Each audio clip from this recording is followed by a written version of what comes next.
Welcome, everybody. This is Brighter with Herbert. So, Tesla's recent Q3 earnings call was a really interesting one that got many different opinions from many different people. So, today I brought together 7 brilliant minds from the Tesla community to share with you their takeaways. Not everyone thought it was a disaster, and many, as you'll see here, were able to point out some very important nuggets that the Tesla investor needs to know about. Each of them will share with you 2 to 5 minutes of their thoughts. On tap, we have Matt. He's an equity analyst at Halter Ferguson. You can check him out on his website at rebellionaire.com. We have Amy. She's an airline pilot who's been investing in Tesla since its IPO in 2010. She does deep dives in energy, batteries, and other markets. Warren is an Uber bull. He's an ex-lawyer and has his own YouTube channel called Warren Redlich. Brian has a successful YouTube channel called My Tesla Weekend. He's one of the only Tesla retail investors who does deep dives on the factories and the manufacturing process and who regularly travels to events. Larry is a serial entrepreneur and angel investor. You can find him at Tesla Larry. Scott Walter has co-founded 2 robotics companies in the past, and he'll talk about his thoughts on the points about Tesla Bot. And finally, we have Alexandra Merz. She's Tesla Boomer Mama, and she was an ex-fund manager. And for fun, wait till the very end, and we'll hear from Elon Musk himself. So feel free to pick the person you'd like to listen to first. I'll put the timestamps at the description. Enjoy. Hey guys, Matt Smith from Rebellionaire. Just want to share my quick thoughts on the Q3 call from Tesla. I think it was a mixed bag. Obviously, I think the kind of results themselves were mostly negative. On the negative side, I think the most obvious one is that the ASPs were down, I think more than most people were expecting. So that created, I think, even greater margin pressure than we were expecting. So certainly, I think bad news in terms of the near-term earnings power of Tesla and frankly, their ability to kind of recover those margins. This is also, on the negative side, I think the first time we've really seen Tesla take their foot off the accelerator in terms of growth. Earlier this year, we had, in the face of kind of weakness and clear demand issues, Elon talking about how they were going to essentially go pedal to the metal and invest their way through this downturn in macro, so that on the other end they'd be in the best possible shape to take advantage. This was obviously a much more kind of cautious tone that they were striking in this call, and in particular, I think the implied delays on the Mexico factory and the Gen 3 platform in general, I think are potentially a little bit bad news for like the medium term. You would think if affordability is the biggest issue, that the Gen 3 platform would be, kind of pushed a lot more aggressively. Now, I think Tesla actually is doing this. I think actually what they're doing with starting a pilot line in Austin makes a lot of sense. So I think they're doing the right things, but that didn't necessarily come through on the call. And I think the biggest takeaway was just the tone. Elon was clearly very somber and frankly downbeat on kind of the prospects of Tesla, and it sounded like humanity even more generally. So that was I think hard to see, or tough to see. And I think you saw that with the reaction of the stock, where it was essentially flat. It was, up and down a little bit right after the report came out. But then when Elon came in sounding all melancholy, and, harping back to 2008 and talking about bankruptcy, the stock really didn't like that. So I think there was potentially an overreaction on how significantly the bad news was taken by the market. But on the other hand, I think there was a lot of serious ammunition given to the bear thesis. Now, I think that's a short-term issue. I think in the long term, Tesla's going to be completely fine. But if you're somebody who believes that, Tesla doesn't have enough models out there and their demand is not going to be high, and demand for EVs isn't going to take off like people expect, then this report was absolutely fuel to that thesis. So I think that maybe the bear thesis certainly gained a little bit of steam here. On the positive side, though, I think energy was a clear standout. The margins on that side of the business were phenomenal. And frankly, that's really even before the revenues have ramped up. So I think we've seen essentially 2 quarters in a row now of roughly flat revenue growth. And that eventually will turn around. I mean, we know that they're really trying to ramp up their capacity, not only in Lathrop, but also in Shanghai and elsewhere as well. So whenever we do get more meaningful volumes out of energy, I think the margins are going to be really phenomenal. And then I think the other positive was 4680. So very exciting to see some of the milestones that they've seen there. It seems like they're finally kind of hitting the steep part of the S curve. So that'll help kind of reduce costs going forward and just be a better product overall. So that was good news. The real takeaway though from me is we may be in for a little bit of short-term to medium-term kind of pain, or at least uncertainty as investors. If Elon's view on macro is right, then this is Tesla could have some pretty significant issues. We could see further margin compression. They're clearly not trying to expand capacity in the short term the way that they always have. So I don't think volume growth is going to be so spectacular next year. But all of that, I think, kind of is a footnote to the long-term thesis for investors, which is real-world AI. I mean, if you really believe in the capability of intelligence and like artificial intelligence in particular to be a massive producer of economic growth and efficiency going forward, then I don't think there's a better company that you could be invested in than Tesla. And the fact that Elon's kind of confidence around the chops of Tesla's real world AI team, to me, like, that is the single most important metric. Now, it may not show up in the financials for another year or 5 years. We don't exactly know when it will kind of show up, but that is, if you've got your eye on that kind of long-term prize, you should be very happy, I think, to ride out these swings, but it may create a little nausea along the way. So a bit of a mixed bag, but those are my thoughts.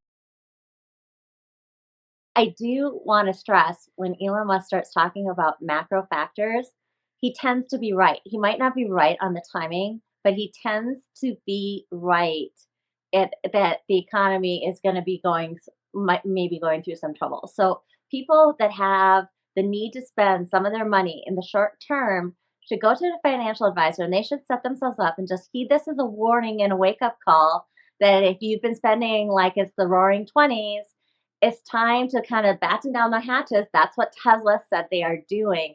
This is what you want from your management team. You want your management team looking far ahead. You want your management team to be identifying any possible risk and planning to be able to weather the worst case scenario and then come out strong on the other side.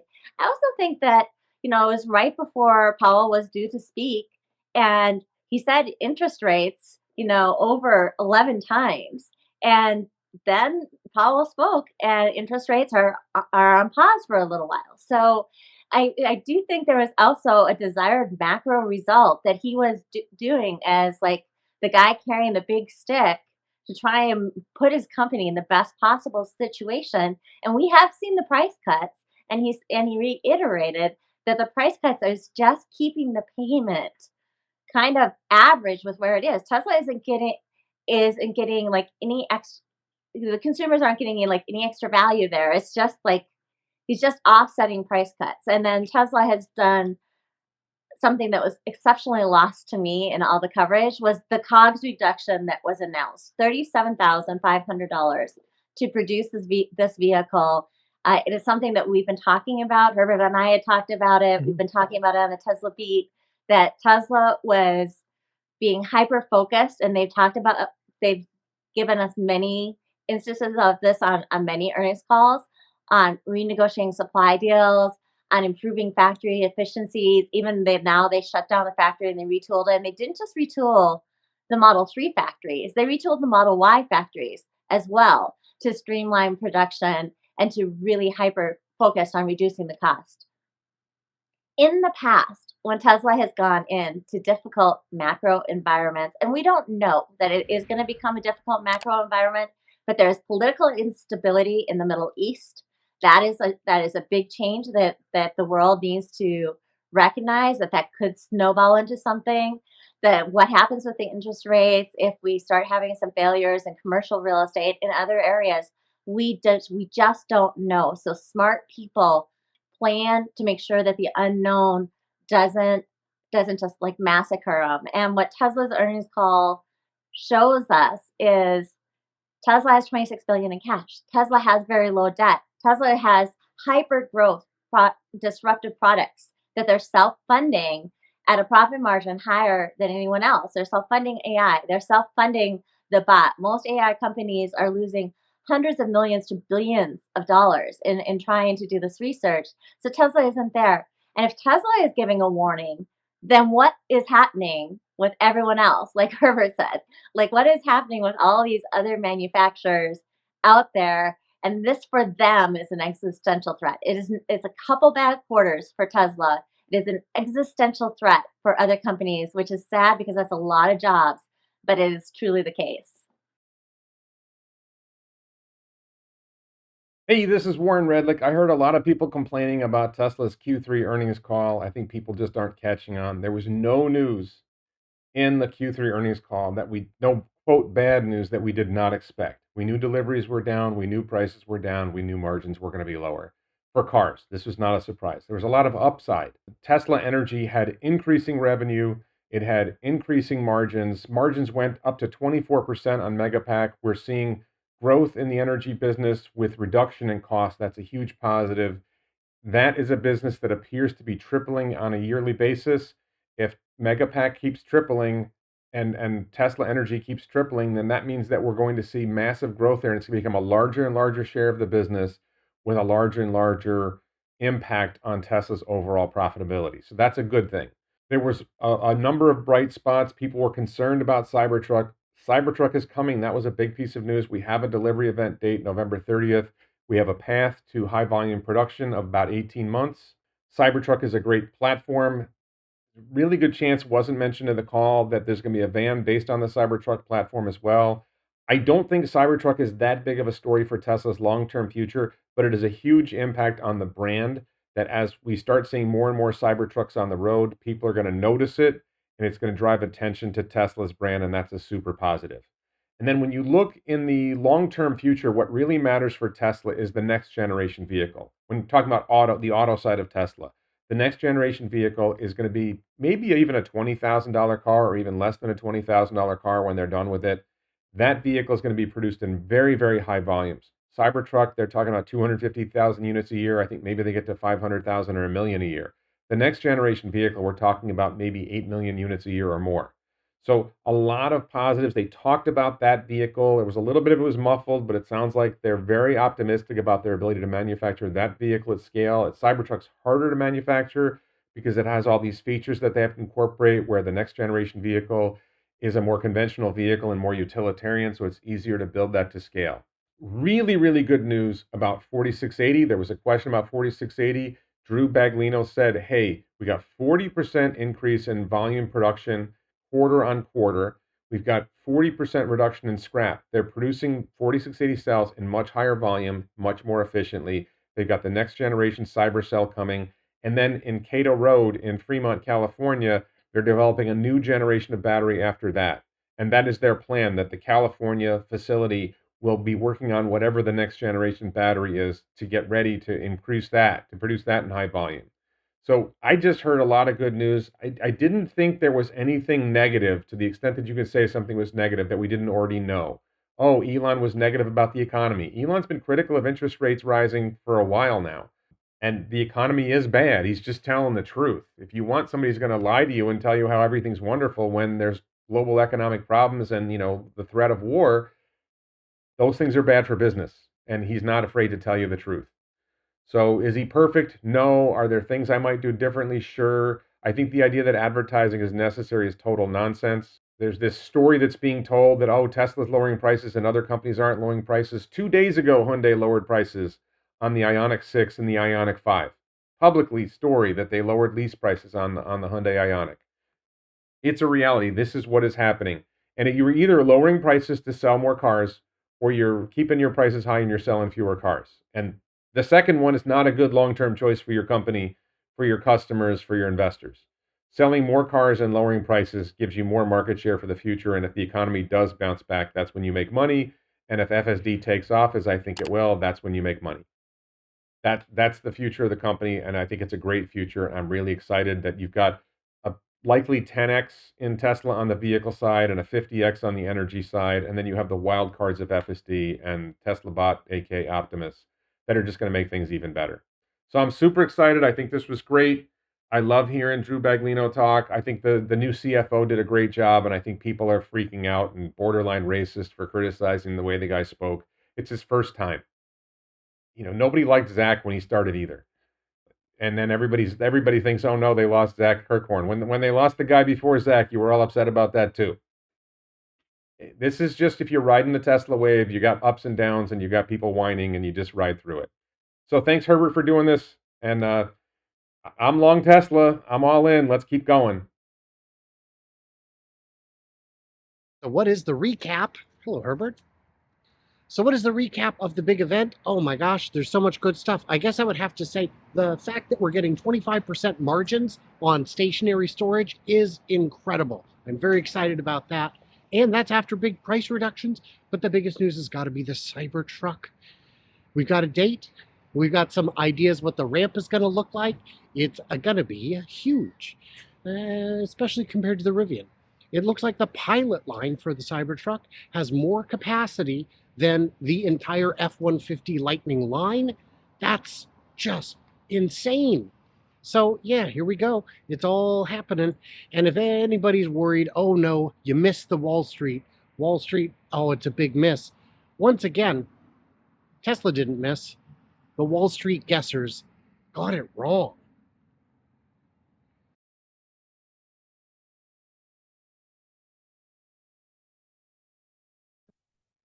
Hi, all. Few words about the results for Q3 2023 for Tesla and the investor call last night. So I won't mince words. I will tell you that I'm very disappointed with the results. The margins on autos have slipped very significantly, and I can't see them improving in the short term. I think we are going to have to see a full ramp of Cybertruck, a full ramp of the next gen vehicle before we can see vehicles to fill the TAM that Model Y and Model 3 are being stretched to fill. And I think that we're also going to have to revise our marketing approach. The one really good line item in the report was auto regulatory credits. They came in at 550 million. It's tough when the best item in your report is regulatory credits. Another good line item in the report was energy sales and services. The margins were good. The sales were pretty good. But I do want to point out that we are now seeing, I think, the full valuation of the mega packs. I think we're not going to see the kinds of numbers that people have been talking about in terms of revenue and margin. I think we're going to see this level of revenue, revenue per pack or per a given gigawatt hour of sale and margin.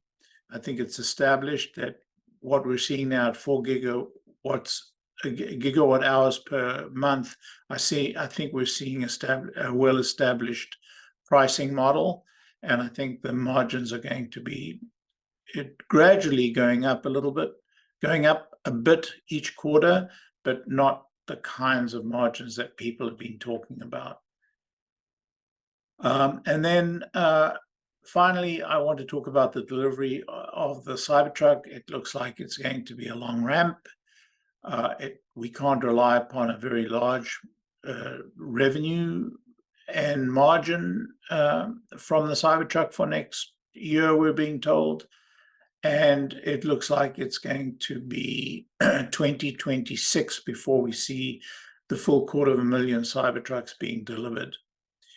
That's a disappointment. And then finally, I wasn't comfortable with what Elon said about the delivery of next gen. He sounded to me like he was a little cautious, certainly about the Mexican factory build out, not even I did hear somebody mention that next gen is a more conventional car and maybe will be developed faster than Cybertruck. But in terms of production delivery, I was unclear from Elon's very negative demeanor and negative sense of the economy, whether he's fully committed to getting next gen out as quickly as possible, which is vital to the auto business in general.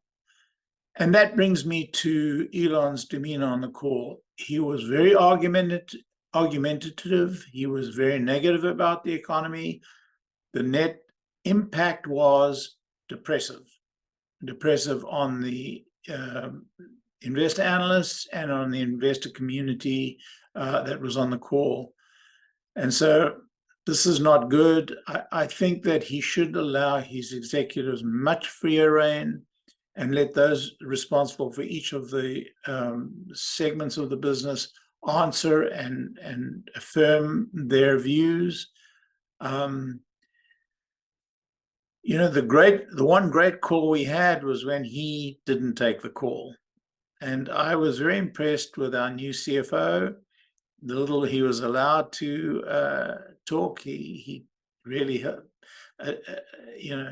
held the stage very well.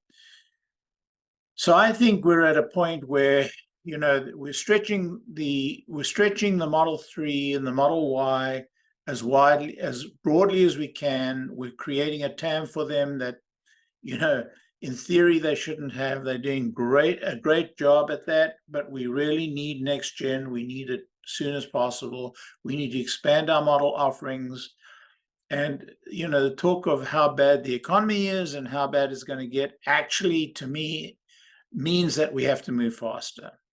So I want to give a shout out to Gary Black. He's been talking about marketing. He's been talking about advertising. You got to do that if you want to expand your TAM for the models that you have. Whether or not your pricing is right, you've got to do that. And time has come. And we've got to be much more aggressive about that. That's my feeling. So, not a great quarter, not a great call. Looking forward to what's coming next. Good morning, Herbert. This is Scott coming to you from downtown Atlanta today, where I'm attending a technology summit, also with John Gibbs. And this is my hot take on the Q3 earnings call. So I'm going to be focusing mainly on Optimus. And the one Optimus question that came up about the Optimus and the Gigafactory and how many there would be, it seemed like in that question, Elon chose to demur and not answer it at all, which is a little bit of a disappointment.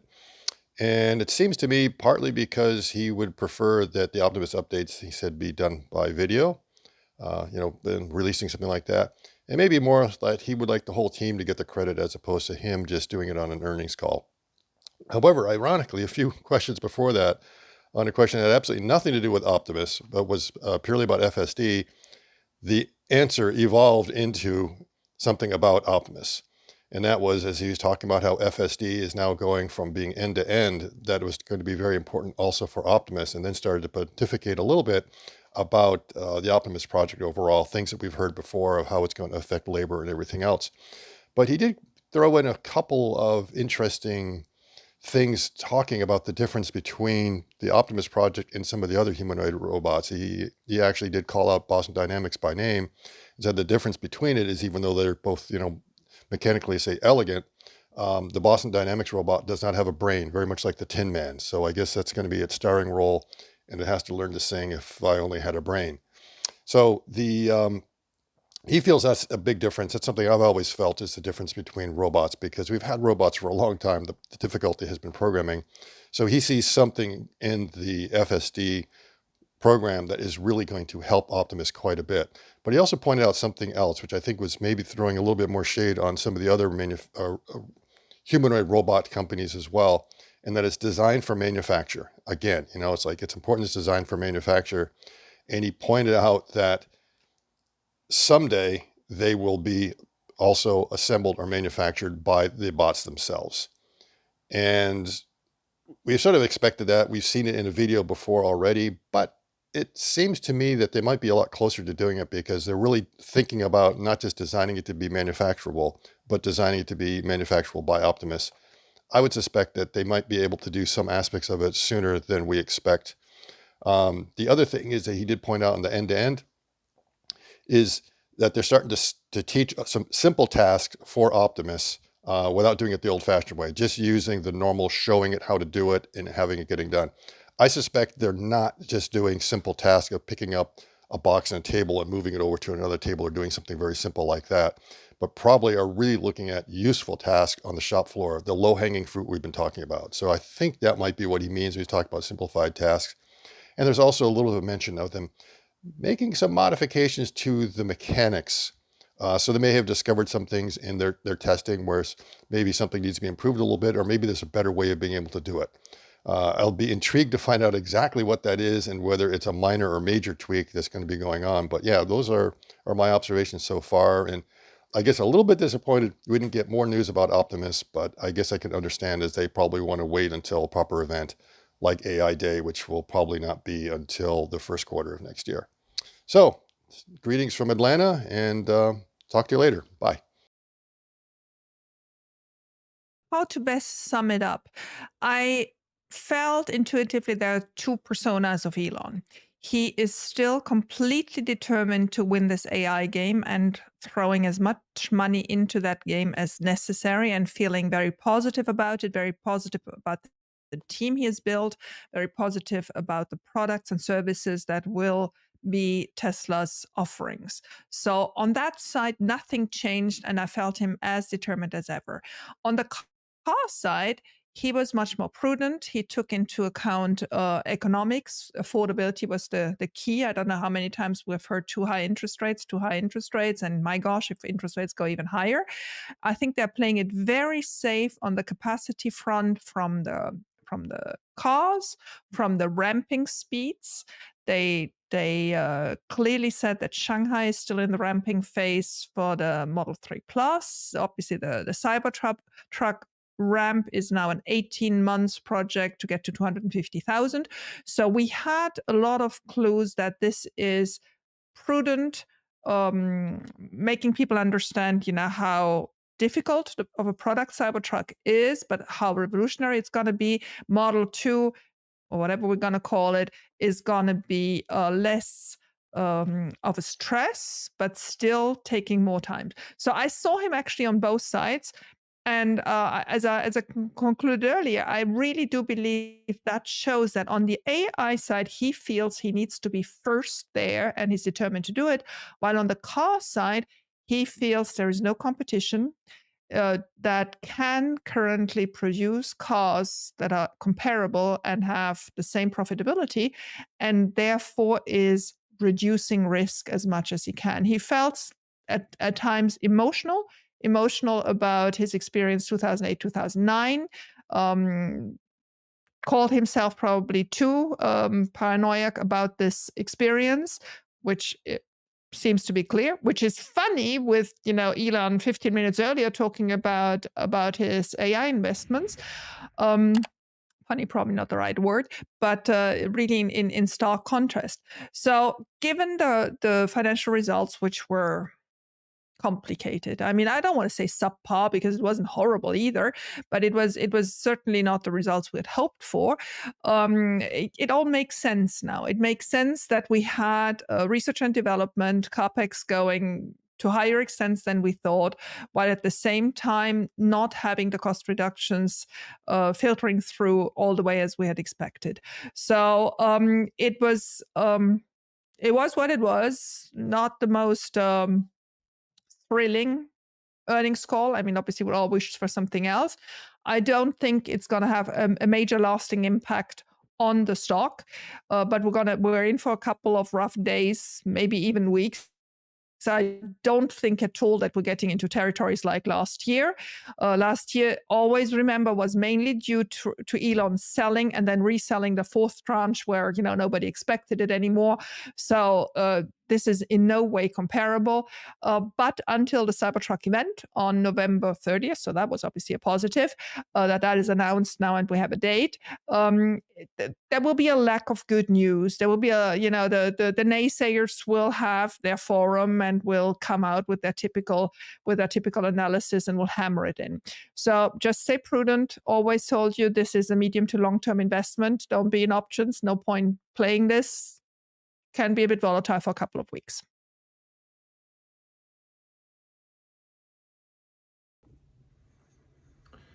I had a lot of my friends were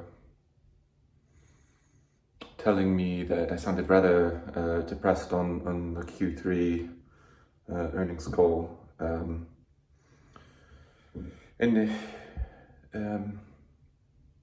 I think perhaps it's difficult not to be depressed in the current state. We are actively trying to preserve the light of human consciousness, and the FAA, I think, wants to do everything that they can to destroy that light. We should have launched a month ago. Meanwhile, misinformation about our intentions on X seems to be ramping up. Humanity is not looking super stable, I can tell you that. Obviously, there's a war going on in the Middle East and in Ukraine, and well, this is not great. I think people forget that for the vast majority of human civilization, suffering has been the norm.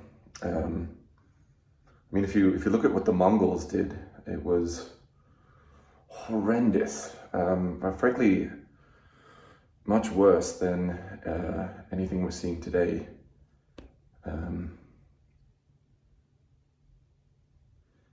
And frankly, we all are going to die. This is an inescapable truth. And so if we don't collectively preserve the light of human consciousness by fighting population collapse and man-made calamities and natural calamities, and frankly become a multiplanetary species, then frankly it won't matter what Tesla's automotive gross margin in Q3, Q4, or 2030 is. We all will die. But I am optimistic. I do think before I die, Tesla will become the most valuable company on earth. Much larger than Apple or Saudi Aramco. The profundity of the economics of robotaxi are just not well appreciated, but frankly, it won't matter if we all die first.